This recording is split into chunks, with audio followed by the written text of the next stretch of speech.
Bom dia, pessoal, tudo bem? Legal. Então lá, essa semana é a semana dos puxões de orelha, dos avisos, não faz isso, não faz aquilo, não comete esse erro, não comete aquilo.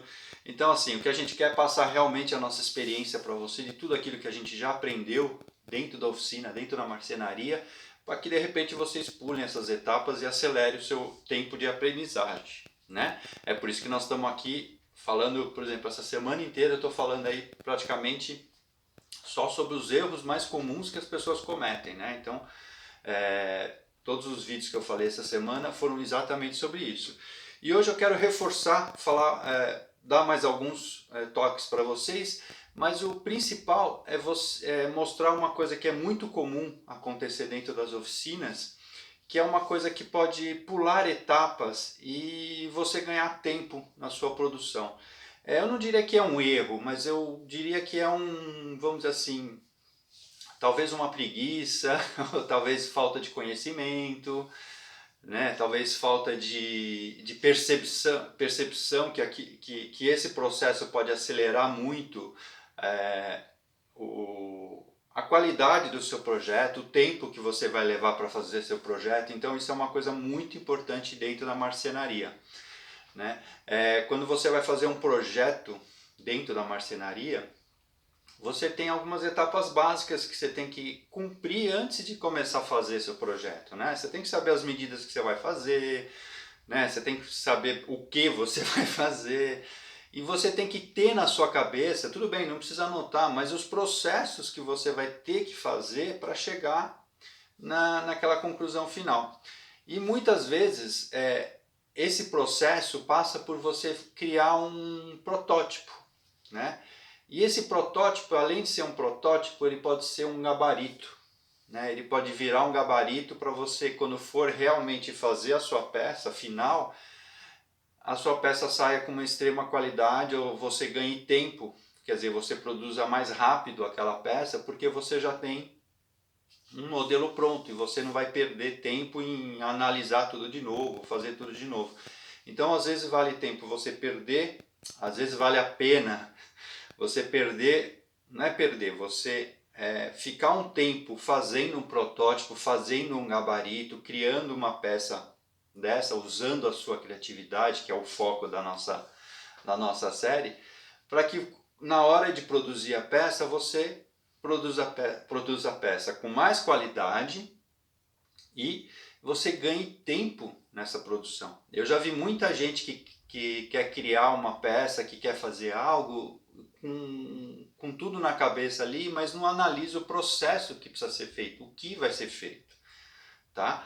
Esses processos, eles podem mudar durante o percurso? Pode, lógico que pode. Né? Mas assim, se você tem o processo desenhado, às vezes quando você começa a executar, você fala, puxa, olha, aqui dá para melhorar. Né? Por isso que é importante os protótipos, tá? Mas antes disso, nessa série que eu estou falando aí dos erros mais comuns, essa série é muito longa, né? Então assim, se eu for ficar falando de todos os erros comuns dentro da marcenaria, a gente vai ficar aí uns 2 meses fazendo. Então eu vou aos poucos trazendo alguns conteúdos, tá? Uma coisa que eu já falei nos outros vídeos, mas eu quero reforçar hoje, tá? Uma das coisas mais importantes dentro da marcenaria, dentro do trabalho, principalmente quando você aciona máquinas elétricas, é você cuidar da sua proteção individual, ou seja, os equipamentos de proteção, tá? Principalmente o seu protetor de ouvido, porque eu já falei para você, qualquer barulho acima de 80 decibéis já começa a prejudicar a sua audição. E qualquer máquina que você for ligar tem isso, tá?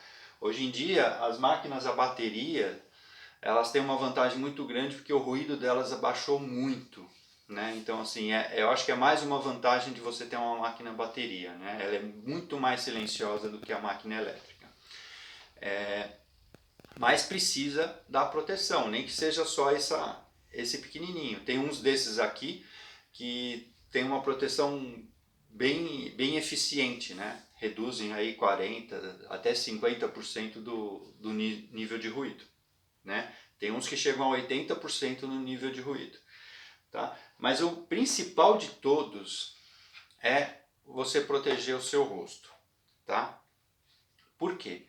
Eu diria até assim, eu tenho muitos óculos de proteção aqui na oficina. E por experiência própria, eu recomendo para vocês que vocês vão, ao invés de comprar o óculos já é ótimo, mas ao invés de comprar o óculos, compre um protetor facial, tá? Mas de qualidade, tá? Esse aqui é da Lipus, tá? Eu indico esse muito, ele aguenta pancadas realmente fortes, né? Inclusive, quando a pessoa trouxe para mim, ela falou que se estourar um disco daqueles de esmerilhadeira ou da própria serra, se sair aquela vidia e tal, isso aqui segura. Não compre nenhum protetor facial vagabundo, um que fique dobrando esse plástico. Esse plástico ele tem que ser resistente, tem que ter uma boa proteção. Ele é mais prático de usar do que o óculos, né? Então assim, ele protege teu rosto inteiro, você fica com o rosto mais bem protegido. E eu que, por exemplo, uso óculos para fazer as coisas, aquele outro óculos me incomoda demais, né? Então assim, usar um óculos sobre o óculos é chato. Então o protetor facial é bem melhor e eu recomendo que vocês usem um protetor facial, tá bom? Eu não estou ganhando nada para falar da Lipus desse protetor, mas é uma empresa muito confiável, tá?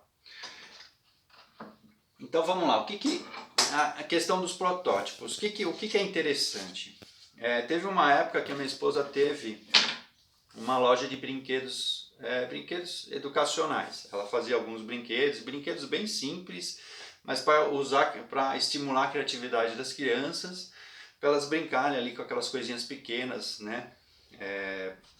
Praticamente todos feitos de madeira, né? De compensado, MDF, e eram muito bacanas. Ela parou essa loja porque o caminho dela se desviou, ela foi para o caminho da yoga, foi fazer outras coisas, né? Tá muito feliz, mas foi uma época muito interessante, né? E eu quero mostrar para vocês algumas coisas, porque eu ajudava ela no desenvolvimento dos brinquedos e ajudava no desenvolvimento dos protótipos, né? Para elas olharem, ver se estava tudo certo e começar a colocar em produção. E tudo que eu fazia aqui na oficina, inclusive para criar os protótipos, eu já deixava reservado, porque se fosse entrar em produção, eu falava, ó, tá aqui, é só copiar esse gabarito e o brinquedo está pronto. Tá?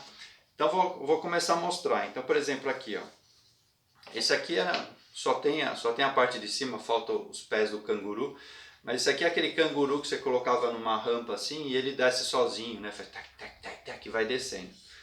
Né? Esse aqui a peça, era o protótipo, né? Mas para fazer esse protótipo, essa aqui é a peça final, é uma peça que sobrou aqui. Para fazer isso, eu criei esse protótipo com MDF de 6 milímetros. Tá? É uma peça pequenininha, então eu fiz todo o protótipo com ele, baseei e tal, fiz ele descer a rampinha, tá funcionando? Tá. Então todas as modificações que eu tinha que fazer, eu fazia nele até ele descer bonitinho. Quando estava pronto e aprovado, essa peça aqui virou o molde para você fazer as peças finais, né? Então, e aí as peças finais você pode estar simplesmente usando ela para fazer a marcação e cortar com a tico-tico, ou você pode estar usando para fazer com a tupia, né? Então você usa o molde aqui, vem com a tupia e com a guia copiadora e vai recortando o MDF, fazendo o furo. Então é uma coisa muito útil. E eu fiz vários desses, né? Esse aqui era um estilingue. Ela produzia um estilingue em compensado. Esse compensado a gente tingia com anilina, né, que não é tóxica, e elas punham um elástico e tal e faziam um estilingue. E a bola do estilingue era feita de lã cardada. Então era uma bola extremamente macia que não machucava ninguém. Ela tinha um certo peso para poder se deslocar, não muito, né? Mas era um brinquedo para crianças pequenas, né? Então eles ficavam brincando, punham bonequinhos no chão e tentavam derrubar. E a bolinha era uma lã cardada. Inclusive o elástico aqui era um elástico mais fraquinho, justamente para a criança não querer pegar uma pedra e fazer besteira. Mas para fazer esses moldes aqui, eu também criei uma versão em MDF de 6 milímetros. Por que eu usava MDF de 6 milímetros? Porque a maioria dos projetos aqui a gente cortava com a própria tupia. Vinha com a tupia laminadora, com a guia copiadora, encostava aqui e já fazia os recortes. Tá? Inclusive esses moldes aqui, teve uma leva de presentes que ela fez, que ela mandou cortar numa CNC, né? Para ver como é que funcionava. E a gente só entregou os protótipos para ela, o cara levou, fez a cópia, tal, não sei o que, e cortou tudo, ficou bem bacana também. Então são modelos, né? Esse aqui está extremamente sujo. Esse aqui é aquele... uma poeira absurda. Esse aqui é aquele joguinho, né, de você colocar um botãozinho aqui, né, dedo ball, alguma coisa assim, e você ficar jogando com um dedinho, né, duas pessoas jogando de futebol. Então isso aqui era uma caixa feita de MDF com todos esses furos.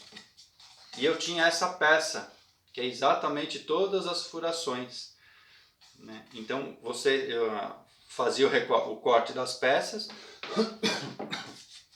A poeira tá brava, hein?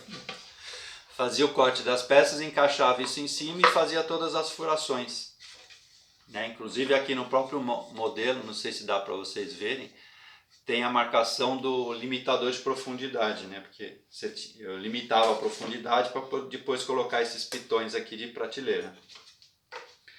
Então coisas assim, bem simples que você fazia. Então isso aqui, ó, isso aqui é um molde para cortar um castelinho. Isso aqui é o molde para fazer um teatro, né? Tinha um teatro, elas colocavam uma cortina aqui na frente, então a criança colocava isso na frente, aqui tinha uns pés, e a criança abria a cortininha e ficava com aqueles fantoches, né, de dedo, assim, brincando. Várias coisas bem bacanas aqui. E esse aqui era o gabarito do Resta 1, para você fazer aquele jogo Resta 1. Esse aqui é um protótipo de uma casinha, né? Então eu fiz todo o desenho, né, o desenho dos corações, tal, todo o modelo da casinha. A gente cortava isso em MDF de 6 milímetros. E aí eu fazia duas versões, eram duas casinhas. Aí a diferença delas uma tinha esse rasgo embaixo e a outra tinha um rasgo em cima. E aí você encaixava as peças assim, e a casinha ficava apoiada e a criança brincava com isso. Então eu tinha um modelo para fazer o desenho das casinhas e eu tinha o protótipo e eu tinha um gabarito para fazer o corte delas, o corte desse rasgo aqui no meio.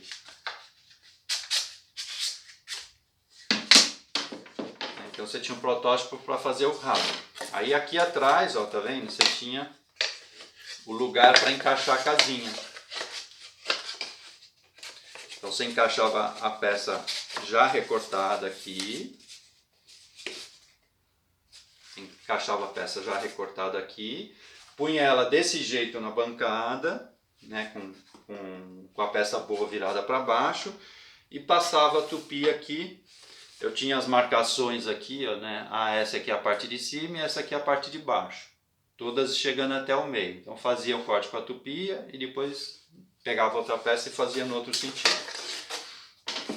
Então isso facilitava muito a produção, né? A produção, teve uma época que eu produzi muita coisa aqui, mas teve uma época que elas já passaram por outras pessoas produzir. E esses gabaritos ajudaram muito, né? Tipo... lousas em forma de nuvem, em forma de borboleta e em forma de coração, né? Essas lousas são feitas em MDF de 3 milímetros, né? Esse MDF bem fininho, e depois feita uma pintura com aquele verde fosco, né? Para a criança usar e pintar usar o giz, né? Giz de lousa assim.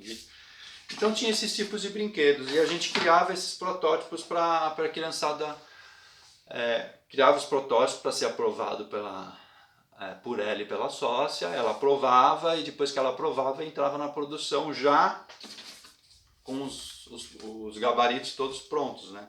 Então pegava essa peça, colocava em cima da placa de MDF, vinha com a tupia e já né? Usava sempre umas fresas mais finas, de 6. 6 era o máximo, né? Então às vezes usava fresas até de 4 milímetros, assim, bem fininhas, pra gente fazer esse recorte, quer ver? Ó. Eu tenho fresas aqui bem fininhas, ó, tá vendo? Deixa eu colocar mais perto para vocês verem.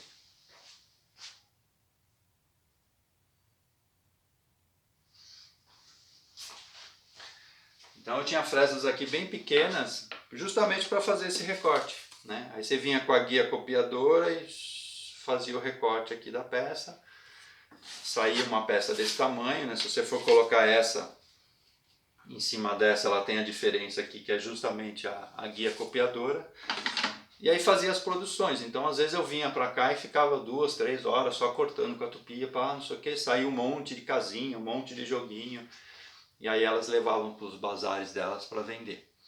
Tá? Então assim, o fato de você fazer um protótipo, ou o fato de você fazer um gabarito para você repetir a ação que você está fazendo, vai economizar tempo e por muitas vezes vai economizar muito dinheiro.